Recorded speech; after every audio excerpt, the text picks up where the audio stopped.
Apollon stood at the parting of the way, at the head of the two ways, to use divination. He made his arrows bright, he consulted with images, he looked in the liver. At his right hand was the divination for Jerusalem, to appoint captains, to open the mouth in the slaughter, to lift up the voice with shouting, to appoint battering rams against the gates, to cast them out, and to build a fort. And it shall be unto them as a false divination in their sight, to them that have sworn oaths. But he will call to remembrance the iniquity, that they may be taken. Yeah.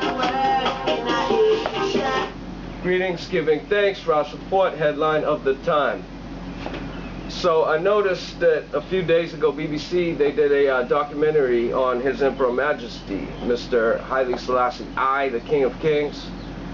And, you know, it was somewhat soothing to see, you know, there is kind of a movement, a mainstream movement, to enlighten people of the way, of the message.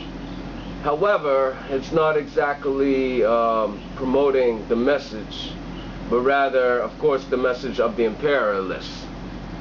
So, you know, the first thing I'll point out is, you know, they interviewed 3 people from England.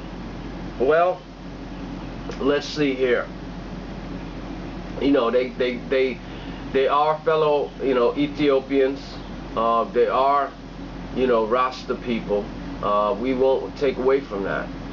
Yet, you know, I just think it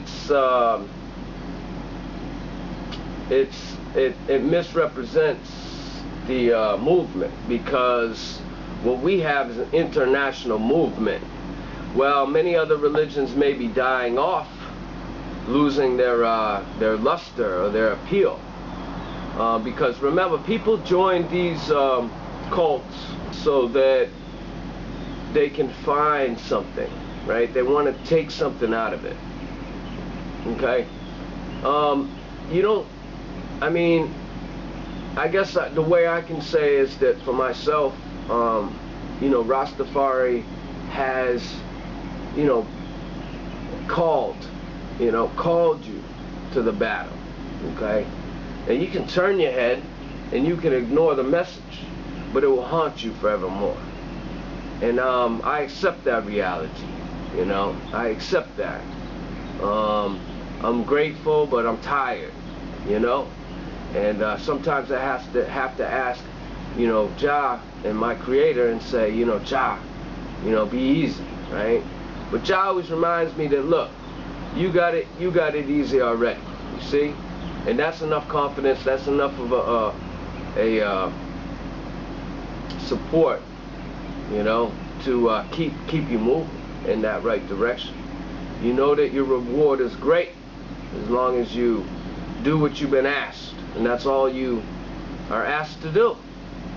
But yet people join these cults so that they can meet people, sometimes of the opposite sex, you know, so that they can, you know, build themselves a name, sometimes their business name, and other various measures, and especially so that they can go to heaven, right? Go to heaven. But you know, you have to read the Bible. That's really the only thing I can say, because I can't sit here and tell you of the truth. You have to find it for yourself. And the Master himself always taught that the kingdom comes from within. So how do you accept the kingdom from an external source? You can't. It's not a real kingdom. It's a fraudulent. And if you think that giving money into the tithes and you know, getting a pat on the back from the preacher is going to get you there, you're wrong. You're wrong. You know, the way I see the church, this organization, is that personally it makes me sick. I grew up in the church, you know, going to a Catholic church every Sunday, and it always made me sick. And that's not the way church is supposed to be. It's supposed to be the opposite. So the only thing I can say is that's corrupt, because you don't get healed from sickness. You can't keep putting poison in your body and expect to be healed. So getting back to this portrayal, of King Selassie I from BBC was the main message was that, you know, this was a bridge, that King Selassie I was the bridge from Africa to England. Now, from everything I remember, was that England profited off of the lives. That means people had to die for them to get rich. They profited off of the lives of those African people. Everybody knows this, but we've gone into a new era, an era of distraction, where they've done a great job of blocking these truths. And that's because they know that everything they have is at stake, today and forever. Because everything they have has come from that looting and that murder. And really the disruption of entire civilizations, which, you know, sometimes they try to pretend like they've got a game plan and they're going to go with the Machiavellian theory, you know. The end justifies the means, and, you know, few people have to die along the way, but it's for the better for humanity, right, for mankind. Well, let's look at that. So they might try to make the claim that the African slave trade was for the embetterment or the better of mankind. But at the same time, they halted entire civilizations, which would have brought mankind, you know, it would have brought mankind all these extra benefits that we don't see. And when I say mankind, I mean the majority of people. I don't mean the selected few that were behind the African slave trades. Of course their life's pretty. Of course they have wealth all over the world. And of course they're going to think their civilization is the best, right? Because it's what they made, and it's what they benefit from, and it's what the accumulation of everything they have is, right? So it's like when you serve Lucifer, when you serve those other gods that was made with your hands, then you are subject to them, to their desire. Now you say, how can a piece of wood have desire? Well, it has plenty of desire, because this is a spiritual matter we're dealing with. And that piece of wood is going to convince you that you deserve it and nobody else does, that you are God, that you've been appointed, and all these kinds of things. So it's the master's deception, yeah? So, you know, my question is, are you crazy when you talk about the King of Kings in such a way?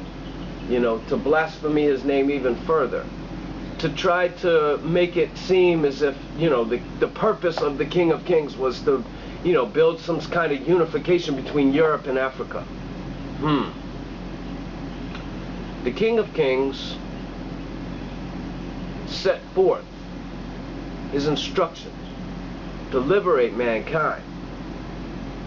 And part of these instructions was the unification of Africa as a whole, as a continent. The African people, the African countries can trade amongst each other. Do we see that? No. We see people can't even cross the border to the neighboring countries. You know, the countries that have the wealth with the oil, see? Which is really not wealth, it's really destruction. Anybody that produces oil should be thrown in jail because they're only destroying the earth. And what we see is those wealthy countries, yeah, there's people that are well off within them, but look at the neighboring countries, impoverished. So, you know, we have a similar thing here with the US and Mexico.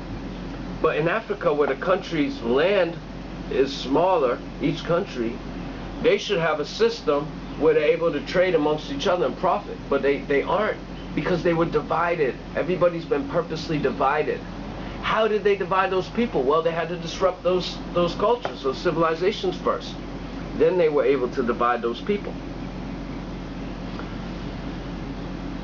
So, the way I see it is that the Europeans, especially the English, they want to hide. They want to hide from the crimes they've done.